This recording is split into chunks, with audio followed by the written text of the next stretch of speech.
Ndugu zangu waandishi wa habari, kwa majina naitwa Dr. Hamisi Masudi. Ni mkurugenzi wa taasisi ya Everlasting Legal Aid Foundation. Tunajishughulisha na utoaji wa huduma za misaada ya kisheria, elimu za kisheria, lakini ni pamoja na utetezi wa misingi ya haki za kibinadamu nchini Tanzania. Lakini ikiwemo ni pamoja na kuishauri serikali katika swala zima la kutunga sera, ili sera zinazotungwa ziweze kuendana na wakati, ziweze kuzingatia misingi ya haki, ikapate kuzingatia misingi ya uhuru na kufanya utu wa mwanadamu kuonekana ni mtu kamili, ni mwanadamu kamili mwenye asili kamili, na kuonesha kwamba binadamu hatupaswi kuishi katika misingi ya kitwana, misingi yenye mawazo ya kimwafidhina.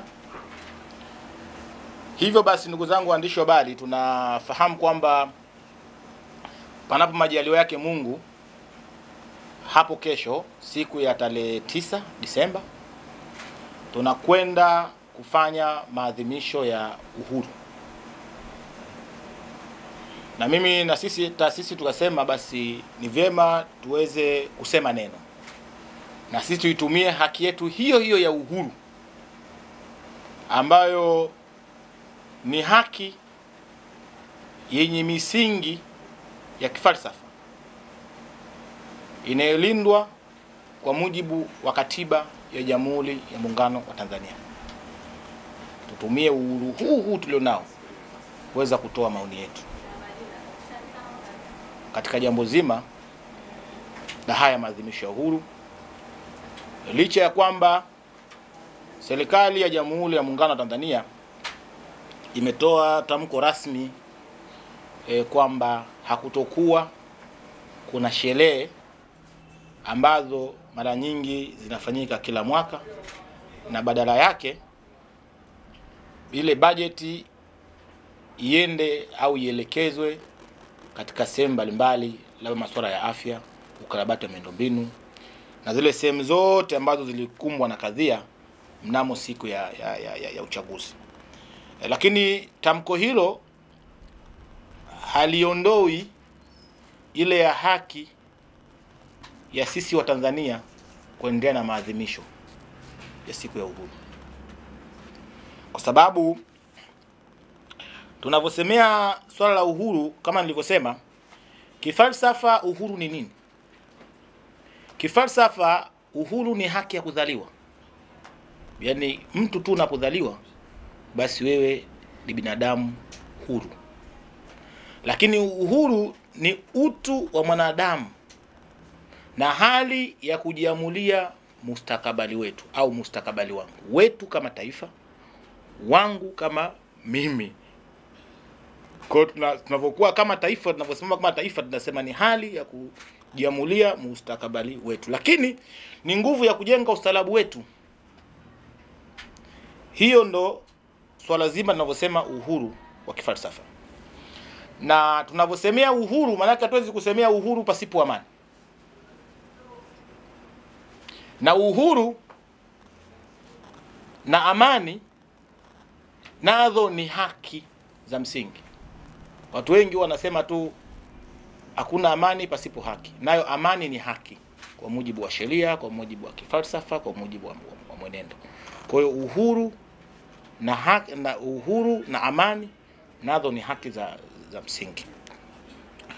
Na tunavyosemea, tunasema kwamba taifa lenye uhuru pasipo umoja ni taifa dhaifu. Taifa lenye umoja pasipo amani ni taifa hatari. Taifa lenye amani, umoja na mshikamano ni taifa lenye matumaini, ni taifa imara. Kwa sababu tunaweza tukasema kwamba amani ni zao la diplomasia, jambo la kwanza. Lakini diplomasia yenye kuzaa maendeleo, na maendeleo ni matokeo ya uhuru. Jambo lipo katika mustakabali huo. Kwa hiyo tunapoadhimisha uhuru, nini tunakumbuka? Kwa sababu kwanza uhuru si tukio tu la kihistoria. Tunapoadhimisha uhuru, tunaangalia tumetoka wapi. Tunaangalia historia yetu. Tulitoka wapi, tumejengaje misingi ya taifa. Tulipotoka tunafahamu, tumetoka kwenye taifa lenye umoja na mshikamano, taifa ambalo lilijengwa katika misingi ya kidini, taifa limejengwa katika misingi ya uzalendo, na taifa limejengwa katika misingi ya uwajibikaji. Kwa maana kwamba hata viongozi kwamba dhamana walizonazo, kwamba dhamana ina misingi ya uwajibikaji. Ingawaje sasa kwa sasa hivi kidogo tunavyohubiri uzalendo tumekuwa tukihubiriwa vijana. Lakini na wao waliokuwa madarakani hawajui kwamba na wao wanapaswa kuwa na hiyo hali ya uzalendo. Kwa tulipotoka tumetoka katika misingi hiyo, umoja, mshikamano na amani. Na Watanzania walikuwa na matumaini ya kujenga taifa lenye haki. Na ndio maana tumekuwa na amani wakati wote. Sasa tulipofika au tulipo sasa, kimekuwa ni kitendawili ambacho waliokanga mbuyu wanataka kutuachia vibogoyo. Au ni kitendawili ambacho kama ilivyowahi kunenwa kwamba kuna kijungu cha pwaga pasipo moto jikoni. Wateguzi wakaingia mitini. Lakini jawabu lake lilikuwa ni kisu cha ngaliba na jando la taifa. Lakini tulipofika sasa tunahitaji hizo busara. Kwa maana kwamba tulipo sasa watu wameanza kuzungumzia masuala ya udini, ambapo sisi hatukujengwa katika misingi ya udini. Hili ni taifa uhuru, taifa lenye umoja na mshikamano, ambao nyakati zote tumepiga vita udini, tumepiga vita ukabila, tumejijenga kama Watanzania, tunazungumza lugha moja, watu uhuru, tunatoka sehemu moja kwenda nyingine. Hata ukisikia mtu anakugongea usiku wa manane unajua ni jirani anahitaji msaada, utakwenda kumfungulia. Lakini tunapotaka kwenda sasa kwamba ukisikia mtu anagonga mlango unajiuliza ni nani? Ni ofisa wa kutoka idara fulani au wasiojulikana au kuna shida gani? Ambapo hatupaswi kufika huku, na hii ndo hatari ambayo tunabidi tuikemee. Kitu cha kwanza, kauli za udini zinapaswa zikatazwe, zikatwe mizizi. Hazifai. Tujenge taifa lenye umoja, kwa sababu taifa lenye umoja ni taifa imara. Taifa lenye umoja ni taifa ambalo linaweza likakabiliana na matishio yoyote ya amani, au likakabiliana na adui wa taifa ambao anataka kuisambaratisha amani, aidha alitaki taifa mema. Kwa hiyo kauli za udini ambazo zinaanza sasa hivi zinapaswa kukemewa vikali. Lakini pia viongozi wa dini tunaona walikuwa wameunda hizi kamati za amani. Sasa tunashindwa kufahamu hizi kamati za amani zinafanya kazi yake pasavyo, kwa sababu zile kamati za amani za viongozi wa dini, kitu cha kwanza ilizingatia madhehebu mbalimbali, yani dini zote walikuwa mule. Lakini sasa leo hii tunavyosikia kwamba labda Waislamu wanatoa maneno dhidi ya Wakristo, Wakristo wakitoa maneno dhidi ya Waislamu, tunabaki kwenye kutendawili kulikoni, kunani, twatokaje, twaendaje? Kwa maana yake ni kwamba hizi kamati za amani zimewekwa tu na watu wakisema zipo, lakini inaonekana kwamba hazifanyi kazi zake ipasavyo.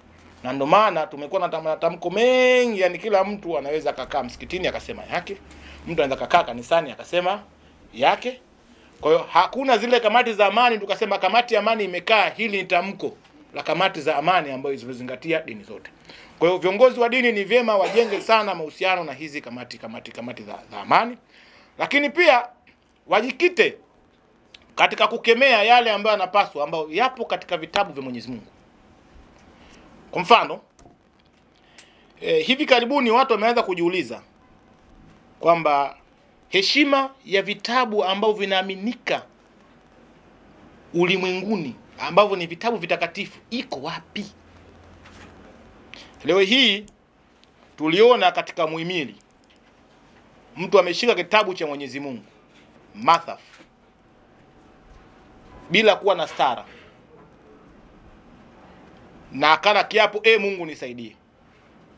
Sasa katika imani utajiuliza, kile kiapo kimekizi kisheria, kitakuwa kimekizi katika imani, kwa sababu katika imani kushika masafu manake ni lazima uwe na stara, ina utaratibu wake. Tumeona mahali fulani diwani ameshika masafu akiwa na rasta, anasema Mungu nisaidie. Sasa unategemea kwamba watu hao wamemuomba Mungu nisaidie kwa kushika vitabu vitakatifu. Je, katika imani hawatakuwa na laana kwa sababu wamepuuza hata yale matakwa ya imani yanavyoeleza? Mamea, speaker ambao na wao ni sehemu ya imani, kwamba wanashindwa kujua hizi kanuni za ujumla. Kwa maana yake muda mwingine tunasema tunajenga taifa lenye hofu ya Mungu, kumbe hatujengi taifa lenye hofu ya Mungu. Mtu anakwenda kuapa ni kwa sababu muda mwingine hajui hata nini maana ya viapo. Na watu wengi sasa hivi wanaapa tu, hawajui sheria ya viapo inasemaje, ipoje. Ndivyo mtu anaapa tu. Hili pia ni dosari. Kwa tulitegemea viongozi wa dini wangejikuta katika kukemea haya.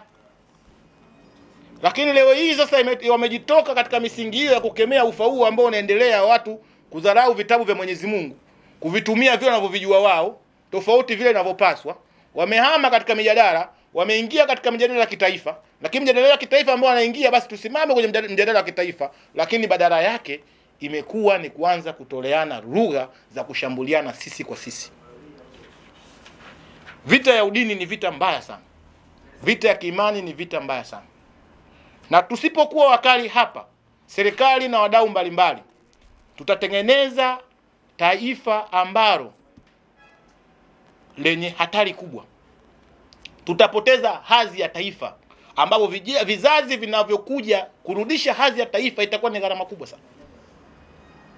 Kwa hiyo ni vyema mashehe, masharifu, mapadri, maaskofu, ni vyema sana kuacha kauli za udini, tujikite kwa yale ambayo yameamrishwa na Mwenyezi Mungu, tulinganie uhuru, kwa sababu katiba imesema kila binadamu yupo uhuru na yuko huru kuamini kile anachokiamini. Uhuru wa kiimani, uhuru wa kuabudu unalindwa kwa mujibu wa katiba ya Jamhuri ya Muungano wa Tanzania, na hii ni haki ya asili.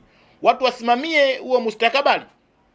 Dini zote zimelingania amani, dini zote zinaeleza amani. Viongozi wa dini wajikite katika kusii amani, lakini vile vile viongozi wa dini na wao wasipolwe haki yao ya kuonya na kusihi, kwa sababu viongozi wa dini wana hizo nafasi, kwa sababu wao katika imani ni viongozi wa kiroho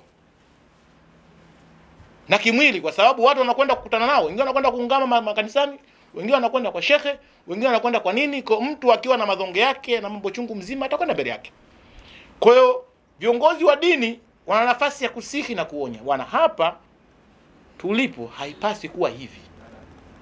Kama ilivyokuwa wazee wakale wanakuambia kibli si maungwana. Kwa viongozi wa dini nao wana nafasi hiyo, bwana, kesho ukifanya haya kwa Mwenyezi Mungu huna salama. Kwa hiyo watakapotumia nafasi zao za kuonya na kusihi kwamba tusiwe na mawazo ya kimuhafidhina, kwamba wanafanya kitu kisichokuwa sawa sawa. Ile hali katiba imeeleza kwamba kila mtu ana uhuru wa maoni, na uhuru wa maoni haujabagua dini wala madhehebu. Na tunasimama kama Watanzania, haijalishi wewe upo kanisani, upo msikitini, uko katika chama chote cha kisiasa, tunasimama kama Watanzania. Kwa hiyo tunapadhimisha mambo ya uhuru, kama nilivyosema, tunaangalia tulipotoka, tulipo na tunakwenda wapi. Kwa hiyo tunapokwenda, kama nilivyosema, tusipoziba ufa tutojenga ukuta, kwa sababu si desturi ya Mtanzania kuishi katika mashaka haya ambayo tunaishi sasa. Watu wengi tumekuwa tukiona watu wamekuwa wakitoka sehemu moja kwenda sehemu nyingine. Yaani watu sasa wanasema Dar es Salaam katika hii miji mikubwa si salama. Yaani watu wanaishi kwamba hakuna amani ya usalama ya kukaa na familia yake. Watu walikuwa kwa mfano kipindi hiki wengine wanatakiwa ende matuition, mtu anabidi achukue apeleke kijijini. Sasa tumefikaje hapa? Ni kwa nini matishio ya kiusalama yanakuwepo? Tunarudishaje hii hali? Tunakaaje mezani? Kwa maana lazima tuzibe ufa kwamba hatupasi kuendelea kuishi kwa mashaka haya. Haya mashaka ni mabaya sana na hayafai hata kidogo. Kwa hiyo tunapokwenda tunaona ni kama kuna kiza. Tunahitaji nuru ya matumaini na miale ya mwangaza. Lakini je, nuru ya matumaini itafikaje hapo? Hili ndio swali watu ambao wanakuwa wasomi wengi wamekuwa wakijiuliza.